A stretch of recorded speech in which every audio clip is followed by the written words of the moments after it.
So hello students. सो जैसे कि आपका नीट का 2024 एग्जाम हो चुका है, तो myself zoology faculty Kavita Lakhera.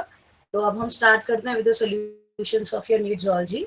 सो फर्स्ट क्वेश्चन था हमारा, match the list in the type of match the following. So here उन्होंने हमें टाइप्स ऑफ जॉइंट्स पूछा है बेटा। तो टाइप्स ऑफ जॉइंट्स में fibrous joints, cartilaginous, hinge joint and ball and socket. तो बेटा इस क्वेश्चन का आंसर होगा थर्ड, क्योंकि उन्होंने पूछा हमें फाइब्रस जॉइंट और वो हमें पूछ रहे हैं कौन से स्कल में प्रेजेंट है। साथ ही साथ उन्होंने हमें मूवमेंट रिलेटेड क्वेश्चन पॉइंट भी डाला in your question. So our answer goes to third for this. Next question है बच्चे आपका 152।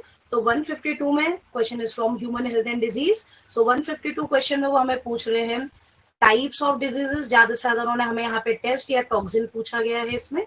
सो 152 का आंसर होगा हमारा सेकेंड। कैसे हुआ? Common cold cause by rhinoviruses, direct line NCERT की। हेमोजोइन टॉक्सिन होता है जो कि प्लाज्मोडियम इन्फेक्शन कॉज करते दौरान रिलीज करता है। Widal test is a type of confirmatory test well known for typhoid. और लास्ट एलर्जीज। तो एलर्जीज कैसे कॉज होती है? Due to dust mites. Next है बेटा इसके बाद क्वेश्चन नंबर 53। सो क्वेश्चन 53 में उन्होंने हमें क्रोमोसोमल एबनॉर्मलिटी वाला क्वेश्चन पूछा है हमें। So in this Down syndrome, तो हम सभी को पता है it is trisomy condition, 21st chromosome affect होता है। Then alpha thalassemia, so alpha thalassemia, beta thalassemia और क्लिनफिल्टर से रिलेटेड क्वेश्चन है। सो 153 का आंसर होगा हमारा सेकेंड। फिर इसके बाद क्वेश्चन नंबर 154 ह्यूमन रिप्रोडक्शन से क्वेश्चन है। सो 154 के लिए स्टेटमेंट है assertion reason. So assertion reason में FSH acts upon ovum and follicles in female, statement right है। And Leydig cell in males, तो FSH एक्ट नहीं करता लेडिक सेल्स में, हमें पता है सर्टोली सेल्स पे एक्ट करता है FSH। तो हमारा असर्शन तो हो गया रॉन्ग। फिर है reason, growing ovarian follicles secrete estrogen in female while interstitial cells secretes androgen in case of male. So बेटा ये वाले क्वेश्चन का हमारा आंसर होगा आंसर थर्ड, क्योंकि assertion is false और reason is right और true. नेक्स्ट क्वेश्चन है, डायरेक्ट क्वेश्चन पूछा है TI प्लाज्मिड रिलेटेड। सो बेटा TI ट्यूमर इंड्यूसिंग प्लाज्मिड, जो कि हम देखते हैं एग्रोबैक्टीरियम ट्यूमेफेशियंस में। सो इसका answer is second. Then there is question number 156. So given below are two statement. पहला statement है that in the nephron descending limb of loop of Henle is impermeable to water and permeable to electrolytes. तो बेटा हमें पता है loop of Henle is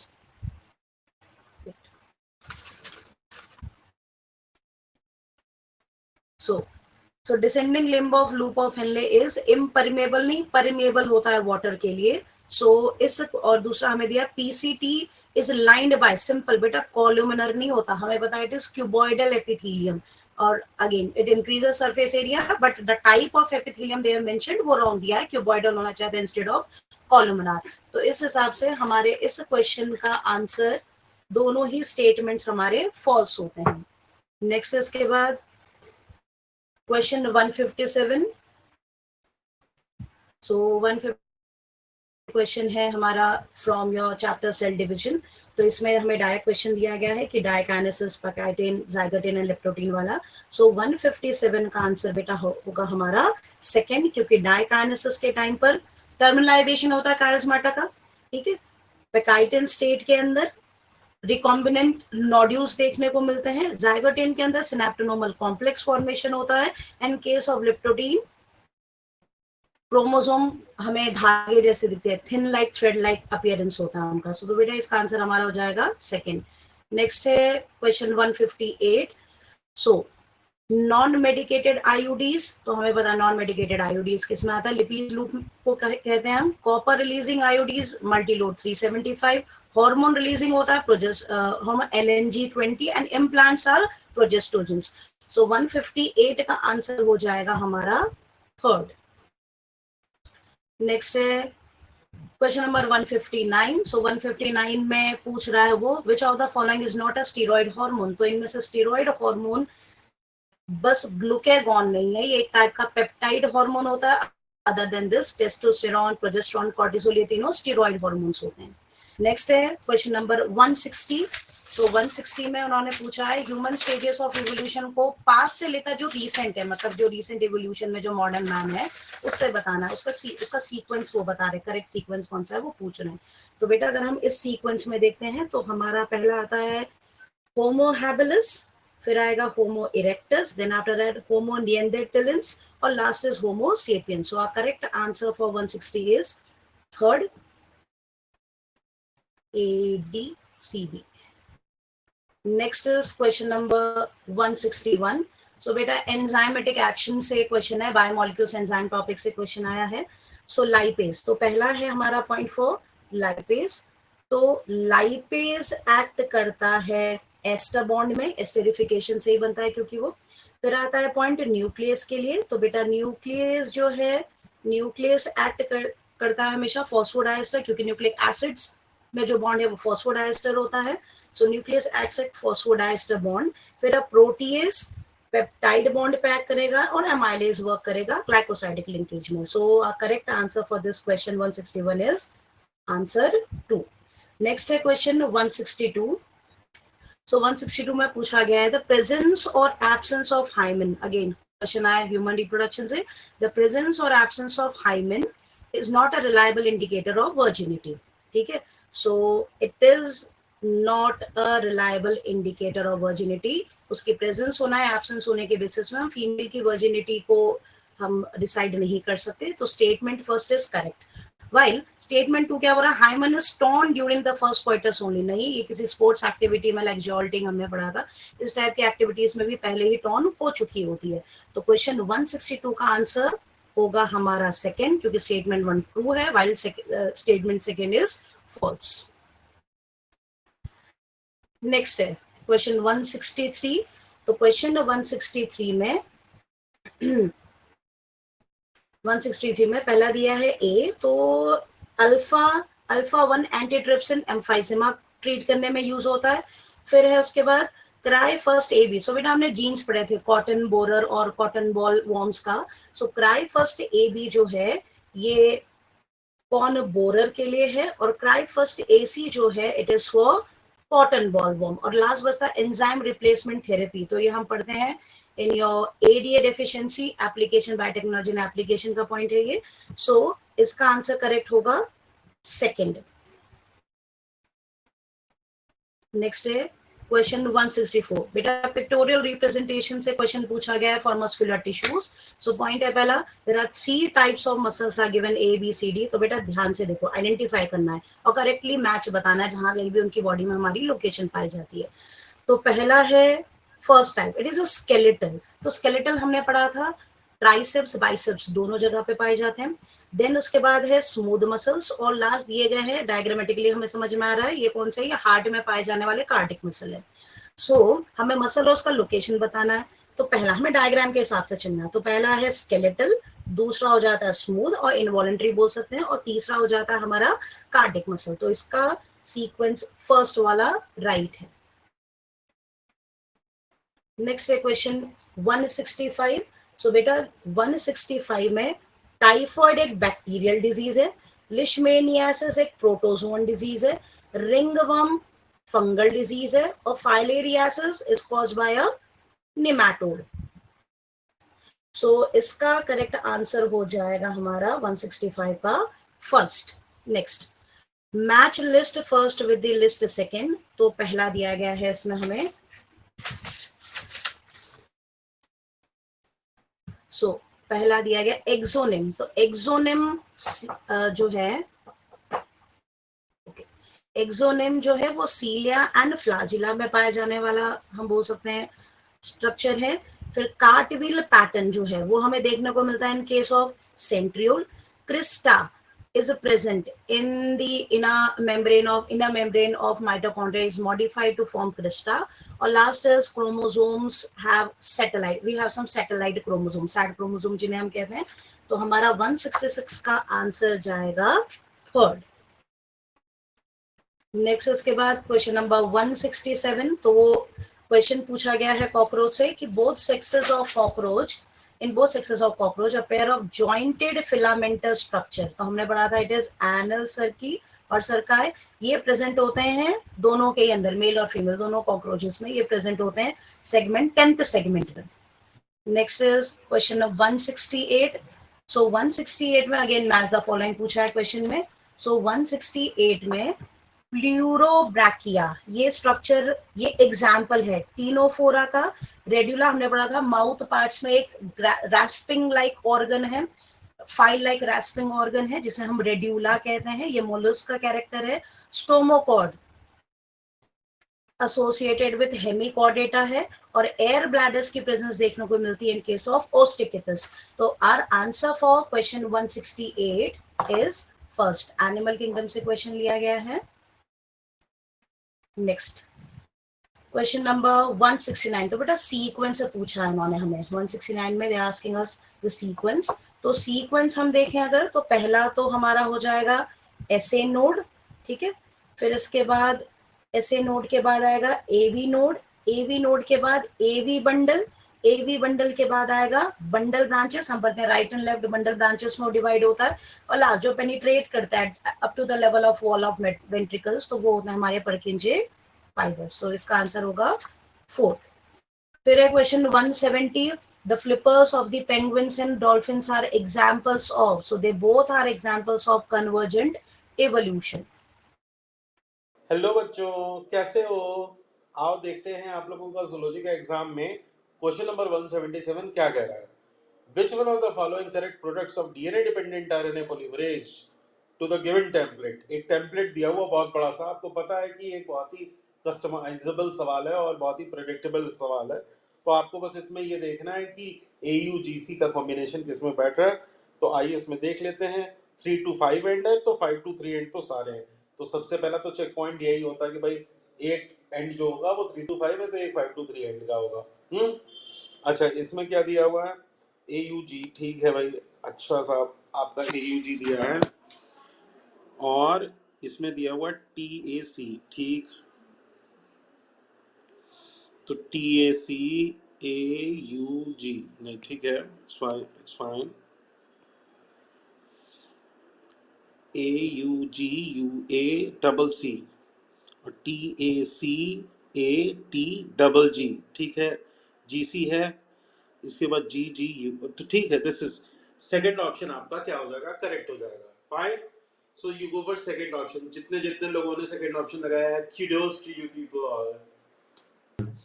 Then we come on to question number 172. इसमें दिया हुआ है breastfeeding during the initial period of the infant growth is recommended by doctors for bringing the child baby health. सही बात है भाई, उसमें IG एंटीबॉडी होती है, सारे बच्चों को ये बात पता है, ठीक। इसके अलावा दूसरा स्टेटमेंट क्या कर रहा है, रीजन क्या दे रहा है? कोलेस्ट्रम contains several antibodies, सही बात है, which should absolutely essential for developing the resistance of the newborn baby. तो आपने देखा कि किस तरह से ये नेचुरली एक्वायर्ड पैसिव इम्यूनिटी के लिए रिस्पॉन्सिबल होता है, ठीक है। कोलेस्ट्रम मां का पहला गाढ़ा दूध, which is example. So both assertion and reason are correct, and reason is the correct explanation of the assertion, ठीक। Then we come on to a next topic, which of the following factors is favorable for the formation of oxyhemoglobin in the alveoli? तो बच्चों आपने पढ़ा होगा कि जो pH है उसको हाई होना होता है, PCO2 के कंसंट्रेशन को लो होना होता है ना, टेम्परेचर को भी लो होना होता है, H+ आयन का कंसंट्रेशन लो होना होता है, तो यानी अल्कलाइन मीडियम में। तो आपको इसमें क्या देखने को मिल रहा है?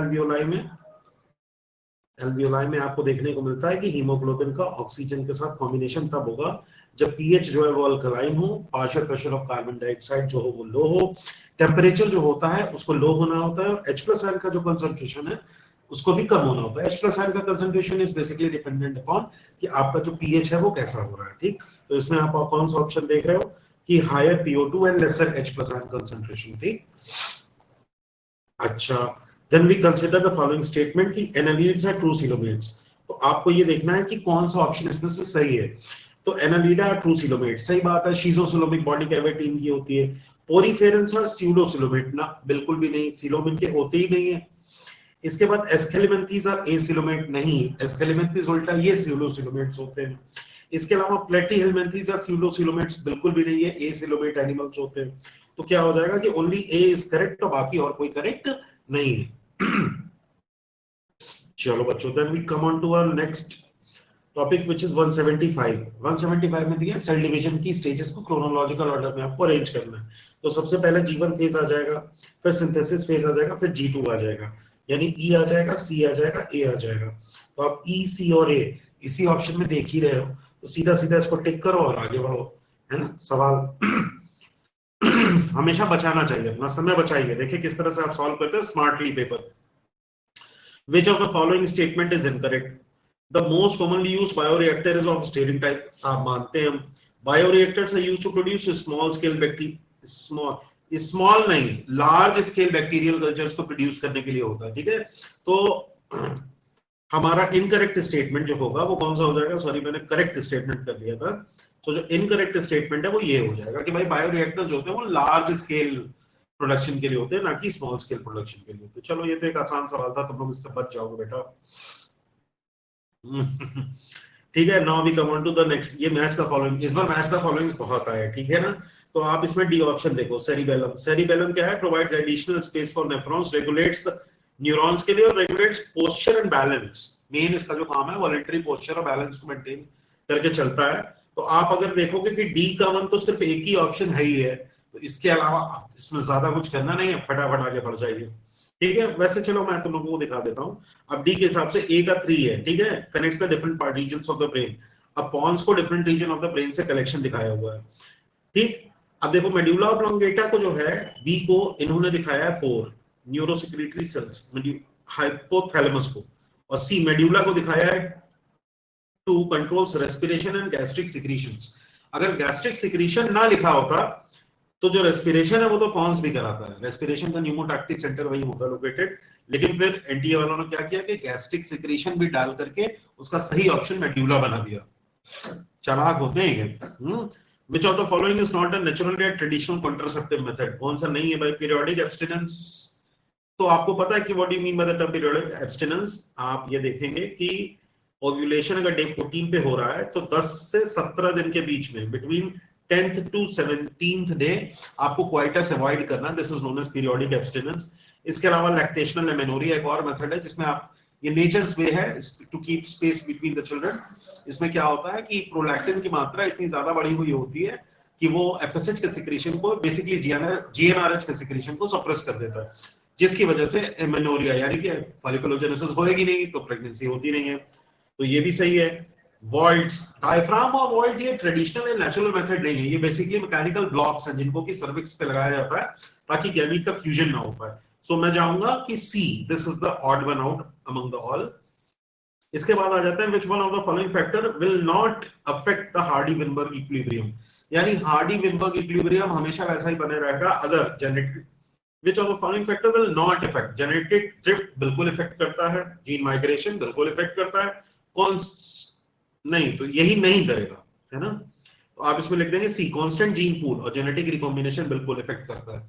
तो 3 फैक्टर, जेनेटिक माइग्रेशन है, जेनेटिक रिकॉम्बिनेशन है, जेनेटिक ड्रिफ्ट है, इसमें बॉटलनेक इफेक्ट और फाउंडर इफेक्ट आपने पढ़ रखा है। इसके अलावा म्यूटेशंस हैं। So there are basic 4 to 5 basic factors जो कि हार्डी-विनबर्ग इक्विलिब्रियम को इफेक्ट करते हैं। लेकिन अगर जीन पूल कांस्टेंट होगा तो हार्डी-विनबर्ग जो है, और रैंडम मीटिंग होती रहे, तो हार्डी-विनबर्ग की जो पॉपुलेशन कांस्टेंट है वो हमेशा मीन वैल्यू को अप्रोच करती है। ठीक है, आसान था सवाल, इसमें ऐसा कुछ खास नहीं था। अच्छा, इसमें ठीक है, आपका ये नॉलेज चेक कर रहे हैं कि आपको ज़ूलॉजिकल नेम कितने कितने के याद हैं। ठीक है, तो टेरोफाइलम क्या है भैया? एंजल फिश है, सबको पता है। इसके अलावा मिक्सीन हैगफिश है, प्रिस्टिस सॉफिश है, एक्सोसीटस फ्लाइंग फिश है। ठीक है, डिप्नोइड ग्रुप को बिलोंग करते हैं एक्सोसीटस फ्लाइंग फिश, अफ्रीकन और ऑस्ट्रेलियन लंगफिशेस। एनिमल अडैप्टेशन का एक बहुत अच्छा एग्जांपल हो सकता है। तो इसमें कौन सा ऑप्शन हो जाएगा यार? टेरोफाइलम 1 का 3, ए का 3 2 है, फिर मिक्सीन को हैगफिश कहा, यानी बी का 1। ठीक है, तो ये करेक्ट हो गया आपका। आ जाइए नेक्स्ट है, which is not a part of the fallopian tube. Fallopian tube का पार्ट क्या नहीं है? इस्थमस है, इन्फंडिबुलम है, एम्प्यूला है, इन तीनों का। तो अच्छा, जो नहीं है यूटेराइन फंडस, भाई यूट्रस का पार्ट हुआ ना, यूटेराइन फंडस, जो कि ये देखिए हम लोग ऐसे बनाते हैं यूट्रस को, क्या ही मतलब है यार। यूट्रस का जो ये फंडस पोर्शन है ऊपर वाला, जो कि मोस्ट कॉमन साइट है इम्प्लांटेशन की। This is not a part of a fallopian tube, ये फैलोपियन ट्यूब का पार्ट थोड़े है भाई। आपको पता है यहाँ पे एम्प्यूला है, यहाँ पे इन्फंडिबुलम है, ये फेमरी है, ये इस्थमस एरिया है, ठीक। कोक, कोकेन इरेथ्रोसाइलम कोका, एक एक में है ही है, खत्म। इसी तरह से धीमे धीमे एलिमिनेट करिए, बहुत ज्यादा कुछ करने की जरूरत होती नहीं है। पर यहाँ तो मैं क्वेश्चन तुम लोगों को बता रहा हूँ, तो आई डिस्कस एवरीथिंग कि जैसे बी का 4 बताया हुआ है, बी हीरोइन को 4 बताया, पापा वर्ड सो मेनी फिल्म से निकलता है कि नहीं, हीरोइन है। इसके अलावा फिर क्या दिया हुआ है, सी का 1 दिया हुआ है, morphine C effective sedative to the surgery, and D का 2 दिया हुआ मारुआना, इट्स नॉट मारिजुआना, इट्स मारुआना, डी। और डी का 2 दिया हुआ है कैनबिस सटाइवस, ठीक है, कैनाबिनेसी फैमिली को बिलोंग करता है ऑफ कोर्स। मारुआना और इसके डेरिवेटिव्स है बहुत सारे, हशीश, गांजा, भांग, चरस, anything you know, friend, anything. चलो अच्छा ठीक है, पीबीआर 322 पे देखो, ये एक ऐसा एक्सपेक्टेड क्वेश्चन है जो कि आना ही है। Which of the following diagram shows restriction sites in the E coli, PBR 322, find the role of X and Y. तो क्या है भैया, एक्स एंड वाई, एक्स है ओरिजिन और वाई क्या है, आरओपी जीन। तो इसमें पहला ऑप्शन पढ़ते हैं, the gene X is responsible for controlling the copy number of the link DNA and Y for protein. तो यही तो सही है, बस खत्म, सिंपल एज दैट। आपको बहुत ज्यादा कुछ करना नहीं होता इन चीजों में एक्चुअली। देखिए एनसीईआरटी कभी नहीं चाहेगी एनटीए एग्जामिनेशन को आपका टाइम वेस्ट करे, है ना। Which of the following is an autoimmune disorder, myasthenia gravis बिल्कुल होता है, रोमेटॉइड आर्थराइटिस बिल्कुल होता है, गाउट नहीं, ये तो यूरिक एसिड के क्रिस्टल्स का डिपोजिशन है ना, तो ये तो होगा नहीं। फिर आ जाते हैं मस्कुलर डिस्ट्रॉफी पे, मस्कुलर डिस्ट्रॉफी नहीं होगा, systemic lupus erythematosus, yes it is SLE. तो ए बी और ई जिस ऑप्शन में सही हो, हाँ तो ठीक है, बस बात खत्म हुई। फिर अगर 185 पे एक्सपायरेटरी कैपेसिटी क्या होती है, एक्सपायरेटरी कैपेसिटी भैया, inspiratory capacity, expiratory vital capacity. आइए देखते हैं कि इसमें ऑप्शंस कौन कौन से आ रहे हैं। इंस्पायरेटरी कैपेसिटी, यहाँ पे देखिए इस तरह से ऐसा ग्राफ बनता है, इसको टाइडल वॉल्यूम लिख देते हैं हम, और ये इंस्पायरेटरी कैपेसिटी यानी TV plus inspiratory volume, IRV, इसको कहते हैं इंस्पायरेटरी कैपेसिटी। तो इंस्पायरेटरी कैपेसिटी आइए देखें इसको कहाँ दिया है हमारा रोल, डी में दिया है 3, देखते हैं डी का 3 क्या है, tidal volume plus inspiratory reserve volume, ठीक है। डी का 3 तो 2 जगह दिया हुआ है, ए का 2 भी दिया है, अब बी का दिया है 1 या 4, बी में दिया हुआ है 1 या 4। तो आइए देखते हैं बी क्या है, फंक्शनल रेसिडुअल कैपेसिटी, यानी कि बी का 1 और बी का 4, एक्सपायरेटरी रिजर्व, टाइडल वॉल्यूम, अच्छा 4 क्या दिया है, expiratory reserve plus residual volume, तो बी का 4, बी का 4, तो ये 4th ऑप्शन आपका करेक्ट हो जाएगा, ठीक है। तो कुछ इस तरह से देखिए सेग्रीगेट करना होता है चीजों को। तो ए का एक्सपायरेटरी रिजर्व वॉल्यूम हो गया, tidal volume plus expiratory reserve volume, inspiratory. तो इसी तरह से मतलब you people have to sort it out, ये तरीका है इस चीज को मैनेज करने का। नेक्स्ट क्वेश्चन है 186। तो क्वेश्चन 186 में उन्होंने हमसे पूछा है, again match the following, body fluids and circulatory system से क्वेश्चन है। सो पहला पॉइंट दिया है इसमें पी वेव। तो बेटा पी वेव क्या इंडिकेट करता है, P wave indicate depolarization, systole बताता है, एट्रियल सिस्टोल।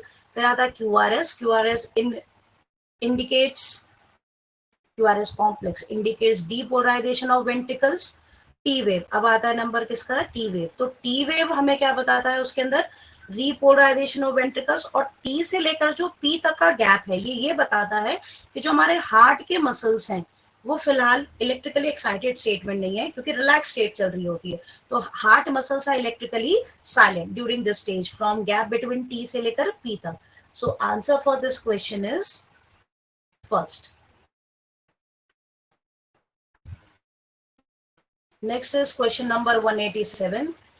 तो पूछा है नर्वस सिस्टम से, ब्रेन से क्वेश्चन आया है। सो सेरेब्रल हेमिस्फीयर, तो हम पढ़ते हैं हमारे दोनों सेरेब्रल हेमिस्फीयर आपस में कनेक्टेड है with the help of a band of nerve tract और a band of nerve fibre is called as corpus callosum. तो हमारा जो स्टेटमेंट फर्स्ट है correct, it's correct. Brain stem consist of medulla pons and cerebellum. It is not cerebrum. So in this case again अब हम क्या देखेंगे, statement first तो correct हो गया और स्टेटमेंट 2 क्या हो जाएगा हमारा, इनकरेक्ट. सो 187 का आंसर हो जाएगा हमारा सेकंड. Next is question 188. तो सेल चैप्टर से क्वेश्चन आया है, दोनों स्टेटमेंट है. Mitochondria and chloroplast are both double membrane bound organelles. ये सभी को अच्छे से याद होता है. But statement 2 is inner membrane of mitochondria is relatively less permeable as compare to chloroplast. के क्लोरोप्लास्ट के मेम्ब्रेन में पोरेंस भी होते हैं, तो इसलिए inner membrane of mitochondria is less permeable as compare to chloroplast. So question 188 का answer is both statements are correct. Now next question is question 189. सो बेटा क्वेश्चन में दिया है आइडेंटिफाई, हमें ए बी सी डी सब देखना है with respect to spermatogenesis. Question है again question from human reproduction. So GnRH LH, तो ऑब्वियसली बेटा ये क्या हो जाएगा, ये हो जाएगा हमारा FSH. फिर उसने पूछा है LH stimulates, obviously LH stimulates interstitial cells, या हम यहाँ पे बोल सकते हैं इट स्टिमुलेट्स लेडिक सेल्स. तो B की जगह पे हम लिखेंगे लेडिक सेल्स. फिर है पॉइंट नेक्स्ट, FSH स्टिमुलेट किसे करता है, तो स्टिमुलेट करता है सर्टोलाइज सेल्स को, और स्टिमुलेट करने के बाद लेडिक सेल तो रिलीज करता है androgens, obviously that is involved in the process spermatogenesis where the spermatids are formed, while Sertoli's cells कुछ फैक्टर्स को रिलीज करता है and those factors helps in process of spermiogenesis. So the answer of question 189 is 4. Next है bone marrow, question number 190. Lymphoid organ से question आया है from human health and disease. Bone marrow is the main lymphoid organ where all blood cells including lymphocytes are produced. So statement 1 is correct. Why? Statement 2 क्या कह रहा है, both bone marrow and thymus provide micro environment for development and maturation. No, हमने पढ़ा है form तो T lymphocyte bone marrow में ही होता है, बट मैचुरेशन करने कहा था है वो थाइमस के अंदर. तो ये स्टेटमेंट हमारा रॉन्ग हो जाएगा. तो 190 का हमारा जो आंसर है उसका स्टेटमेंट 1 करेक्ट है, वाइल स्टेटमेंट 2 इज इनकरेक्ट. तो हमारा आंसर हो जाएगा इसका सेकंड. नेक्स्ट पूछ रहा है वो, as per ABO blood grouping system, the blood group of father is B positive and mother is A positive, but child हो. तो हमने पढ़ा था बेटा O blood group कब होता है, when there is I gene. तो मदर एंड फादर अगर होमोजाइगस हो जाएंगे तब तो कभी भी I जीन नहीं आएगा चाइल्ड में. मतलब father and mother are heterozygous. अगर वो हेट्रोजाइगस A और हेट्रोजाइगस B है तो ही जाके जो चाइल्ड है उसका ब्लड ग्रुप O हो सकता है. So heterozygous B, heterozygous A and homozygous recessive I. ये आंसर होगा हमारे रेस्पेक्टिव, ये होंगे हमारे respective genotype for the child as well as for their parents. So 199 का हमारा आंसर इज ओनली 4. नेक्स्ट है question 192. Given below are 2 statements. Statement 1 कहता है Gauss competitive exclusion principle states that two closely related species competing for different resources cannot exist indefinitely. तो बेटा change क्या किया है, coexist. क्या कहती है हमारी एनसीईआरटी इसके लिए, coexist indefinitely. So coexist नहीं कर सकती. इन्होंने हमें दिया है cannot exist. तो हमारा स्टेटमेंट 1 तो रॉन्ग हो गया. अब पढ़ते हैं स्टेटमेंट 2 क्या कह रहा है. But according to Gause principle क्या कहता है वो, कि competition during competition the inferior will be eliminated. तो स्टेटमेंट 2 तो राइट है. सो अब वो पूछ रहा है दिस, ये जो स्टेटमेंट, दिस में be true if resources, yes if resources are limited हमेशा inferior species will get eliminate out. So in this case for your question 192 हमारा स्टेटमेंट फर्स्ट तो फॉल्स हो गया, बट स्टेटमेंट 2 हमेशा ट्रू है. ठीक है. So again we come on to a very good question here. अब यहाँ पर एरा आप लोगों से पूछी हुई है कि कौन सी एरा में किस तरह का कौन से एनिमल्स आपको मिलेंगे. तो देखिए जो मीजोजोइक एरा है वो हो जाती है बर्ड्स और रेप्टाइल्स की. ठीक है. तो ए का 3 हो गया. फिर जो प्रोटेरोजोइक एरा है, दिस प्रोटेरोजोइक एरा बी, ये चला जाएगा लोअर इनवर्टिब्रेट्स का, तो बी का 1. अच्छा ठीक है. तो ए का 3 और बी का 1 तो 2 ऑप्शन में, इसमें भी है इसमें भी है. फिर सीनोजोइक एरा तो मैमल्स की एरा थी, दुनिया को पता है। तो जो सीनोजोइक एरा है यानी सी वो मैमल्स की है 4, तो C2 किस में दिया है 4, तो थर्ड ऑप्शन इसमें जो है वो आपका करेक्ट हो जाएगा। ठीक, next again we come on to a next question. इसमें पूछा हुआ है RNA polymerase termination of transcription. Termination of transcription is pertaining to rho factor. ठीक है, तो ये तो अपन एनसीईआरटी में पढ़ाते ही हैं जब भी अपना काम करते हैं। तो रो फैक्टर जो है ये टर्मिनेशन यानी बी का 3, तो आप ध्यान दोगे तो इसमें एक ही है जिसमें बी का 3 ऑप्शन दिया हुआ है। Rho factor is concern basically with the termination of the transcription. तो इससे आपको क्लियर हो गई बात। ठीक, चलो we come on to next question. क्या है आपका? It is regarding the catalytic cycle of the enzyme action. ठीक है, तो एंजाइम एक्शन किस तरह से होता है, स्टेप बाय प्रोसेस पूछा है इसमें आपसे। तो सबस्ट्रेट एंजाइम कॉम्प्लेक्स फॉर्मेशन जी बिल्कुल होता है। Free enzyme is ready to bind with another substrate B, ये लास्ट स्टेप होगा बच्चों। तो अगर हम ये देखें 4 ऑप्शन, तो बी एक ही जगह पे लास्ट स्टेप है, तो यही सही ऑप्शन हो जाएगा। ई पहले से शुरू करेंगे, सबस्ट्रेट जो होता है वो active site of the enzyme से बाइंड करेगा, फिर a the substrate enzyme complex formation हो जाएगा। Then we go for D, D is chemical bonds between the substrates are broken. इसके बाद हो जाएगा C release of the product. भाई जब एंजाइम प्रोडक्ट, एंजाइम का और सबस्ट्रेट का रिएक्शन हुआ, एक ट्रांजिशन स्टेट हुई, फिर जो प्रोडक्ट है वो अलग से रिलीज कर दिया गया, और जब प्रोडक्ट रिलीज हो गया तो जो एंजाइम की एक्टिव साइट थी, जो सबस्ट्रेट बाइंडिंग साइट थी, वो वापस से फ्री हो गई लोड होने के लिए। ठीक है, so you go for this option. ठीक है, फिर आते हैं 196 पर। 196 में दिया हुआ है कि मल्टी सेल्यूलर एक मैच का फॉलोइंग है। मैच का फॉलोइंग इस बार काफी ज्यादा थे नहीं बच्चों? अच्छा, यूनिसेल्युलर ग्लैंडुलर एपिथेलियम है, कंपाउंड एपिथेलियम है। तो देखो मेरा जो सॉल्व करने का तरीका क्या होता है, इसमें ऐसा होता है कि जो कंपाउंड एपिथेलियम है ये moist surface of the buccal cavity यानी बी का 4। तो आप देखोगे कि बी का 4 सिर्फ एक ही ऑप्शन में है ही है। जो हमारी बक्कल कैविटी होती है वो स्ट्रैटिफाइड स्क्वामस एपिथेलियम की बनी होती है, तो it is always a compound और अ मल्टी लेयर्ड एपिथेलियम। तो आपको ये चीज पता होनी चाहिए, और अगर आपको पता है तो आप विजयी हैं। तो इसमें ए का थर्ड है unicellular glandular epithelium, goblet cells of the alimentary canal. देखिए डाइजेस्टिव सिस्टम हटाया तो है, तो सवाल उससे पूछते हैं। ठीक है, बी का 4 है, मैंने बताया compound epithelium is found on the moist surface of the buccal cavity. C का 1 है, multicellular glandular epithelium is found in salivary glands, बिल्कुल सही बात है। And D endocrine glandular epithelium जो है वो आपको पेनक्रियाज में देखने को मिलेगा। ठीक है, तो एंडोक्राइन पार्ट आपको याद होना चाहिए कि पेनक्रियाज जो है वो एक मिक्स ग्लैंड है, एक्सोक्राइन और एंडोक्राइन दोनों तरह के। पेनक्रियाटिक जूस को भी सिक्रीट करती है और साथ साथ में हार्मोन्स को भी रिलीज करती है। ठीक है, तो 196 का ऑप्शन हो जाएगा आपका सेकंड। ठीक, then we come on to 197। देखो क्वेश्चन नंबर 197 जो है ये क्वेश्चन पूछा गया है ह्यूमन या एंडोक्राइन सिस्टम से, यानी कंट्रोल एंड कोऑर्डिनेशन से। तो इसमें एक्सोपैथैल्मिक ग्वाइटर, आपको ये देखना है कि एक्सोपैथैल्मिक ग्वाइटर जो होता है वो hyper secretion of the thyroid hormone और प्रोट्रूडिंग आईबॉल्स। एक्सोपैथैल्मोस क्या होता है, इंट्राऑक्यूलर डिपोजिशन हो जाता है फैट का, जिसकी वजह से आंखें जो वो बाहर बल्ज कर जाती हैं। तो ऐसा केस आपको देखने को मिलता है एक्सोपैथैल्मिक ग्वाइटर में, जिसमें hyper secretion of the thyroid hormone and protruding. तो इसमें आप कर देंगे ए का 3। ठीक है साहब, ए का हमने 3 मान लिया। फिर बी क्या है, एक्रोमेगाली। देखिए एक्रोमेगाली एक ऐसा रोग है जो कि ग्रोथ हार्मोन की एक्सेसिव सिक्रीशन, और वो भी एडल्टहुड में, यानी प्यूबर्टी के बाद अगर ग्रोथ हार्मोन जो है आपकी पिट्यूटरी एक्सिस वो हाइपर एक्टिव हो जाती है, तो उसकी वजह से जो एबनॉर्मेलिटी या विकार पैदा होते हैं शरीर में, उनको हम एक्रोमेगाली का नाम देते हैं। आइए देखते हैं कि इसमें कहां पर है। बी का 4, तो ए का 3 हो गया, बी का 4 हो गया। अब बचा सी। सी क्या पूछ रहा है, कशिंग सिंड्रोम।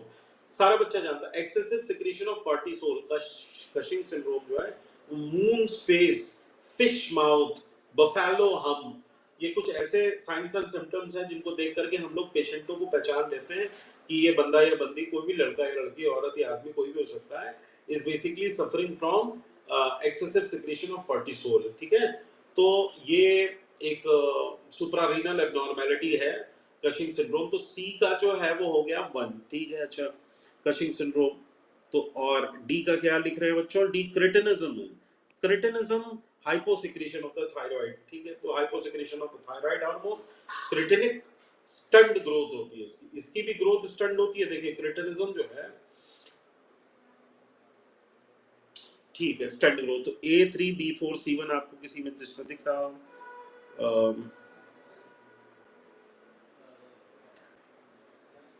ए का 3 है, बी का 4 है, 2 में है, सी का 1 एक में है, तो थर्ड ऑप्शन आपका करेक्ट हो जाता है।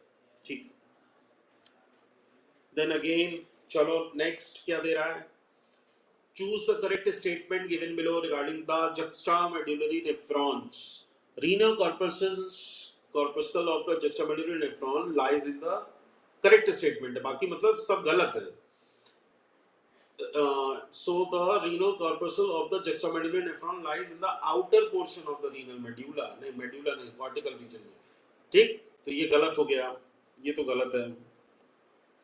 फिर है loop of Henle of the juxtamedullary nephron runs deep into medulla, सही बात है, हेयर पिन अरेंजमेंट होता है, ये बहुत डीप जाता है मेड्यूला के अंदर, तभी तो इसमें आप लोगों ने वो ऑस्मोलैरिटी नहीं पढ़ी हुई है, ये 300 मिली ऑस्मोल से लेकर के 1200 मिली ऑस्मोल तक का, तो डीप इनटू द मेड्यूला ये जाता है, तो ये आपका करेक्ट ऑप्शन हो जाएगा। करेक्ट ही पूछा है तो आपको पहले ही करेक्ट मिल गया, तो आप चाहें तो दोनों ना पढ़ें, पर देखते हैं for the sake of discussion. juxtamedullary nephrons out number the cortical, ना ना ना 80% तो कॉर्टिकल नेफ्रॉन्स होते हैं बच्चों, ठीक है, ये तो सिर्फ 15 से 20% ही होते हैं, उल्टा लिख दिया है। And juxtamedullary nephrons are located in the columns of Burtini, गलत, medullary है। फिर नेक्स्ट क्वेश्चन है 199, ठीक है, match the list with list 1 to list 2, आइए देख लेते हैं। Structure used for storing the food in the cockroach, cockroach में कौन सा ऐसा स्ट्रक्चर है जिसको फूड स्टोरेज के लिए रखा जाता है? क्रॉप, ठीक है, तो ए का 4 कर लीजिए आप लोग, चलिए भाई सारे बच्चा कर लिया होगा ए का 4। इसके बाद है ring of 6 to 8 blind tubules at the junction of fore gut and mid gut, ठीक है, तो इसमें आप गैस्ट्रिक सी की लिख दीजिए, तो बी का हो जाएगा 2, तो ए का 4 है, बी का 2 है, वो इसमें ही आपको देखने को मिल रहा है, ठीक है। फिर सी का 3 देख लीजिए, सी का 3 rings of 100 to 150 yellow colored thin filamental junction at the gut, mid gut और hind gut पे malphizian tubules होते हैं, भाई वहां पे रीअब्सॉर्प्शन करना होता है आपको, ठीक है, एलिमिनेशन ऑफ नाइट्रोजनस वेस्ट के लिए बेसिकली ये यहाँ पे होते हैं, और गैस्ट्रिक सीकी जो होते हैं बेसिकली डाइजेस्टिव जूसेस को सिक्रीट करने के लिए होते हैं, ठीक है, गिजार्ड में वहां पे ग्राइंडिंग ऑफ द फूड हो जाएगी। और फोर्थ आखिरी डी का 1, the structure used for grinding the food, वो है गिजार्ड, ठीक, तो ये आपका फोर्थ ऑप्शन करेक्ट हो जाता है। Now we come on to the last question, हम लोग अपने लास्ट क्वेश्चन पे आ गए बच्चों, ठीक है, आप तक तो आप लोगों को पता चल ही गया होगा कि आपका क्या रिजल्ट है, लेकिन still for the other statements about non chordates, ठीक है, तो नॉन कॉर्डेट्स के बारे में कौन कौन से स्टेटमेंट सही है वो हमें यहाँ पे बताना है। तो pharynx is perforated by gill slits, नहीं, ये नॉन कॉर्डेट, ये तो कॉर्डेट का स्ट्रक्चर है ना, ठीक है, तो इसको हटा दीजिए, ए इज रॉन्ग, खत्म, हटाओ सर। नोटोकॉर्ड इज एब्सेंट, हाँ ठीक है, नॉन कॉर्डेट में नोटोकॉर्ड इज एब्सेंट, सही चीज है। फिर central nervous system is dorsal, central nervous system पहली बात तो इल डेवलप्ड होता है, और अगर होगा भी तो वो double dorsal solid ventral nerve cord होती है, तो ये भी गलत हो गया। Heart is dorsal if present, ऊपर की ओर होता है, जैसे हमारे हार्ट वेंट्रल होता है ना, अब आप ये समझो जो नर्व कॉर्ड है वो नीचे से वेंट्रल से ऊपर जाती है डॉर्सल, जैसे जैसे इवोल्यूशन होता है, और हार्ट का उल्टा है, वो डॉर्सल से वेंट्रल आ जाता है, नीचे की ओर आ जाता है, ठीक है, तो heart is dorsal and post anal tail is absent, ये भी सही है, तो बी, डी और ई, यानी कि ऑप्शन नंबर 2 करेक्ट हो जाएगा आपका, ठीक है बच्चों। So best of luck, आप लोग यहाँ से अपना रिजल्ट मिला लो, keys are accurate as per my precision, thank you very much बच्चों।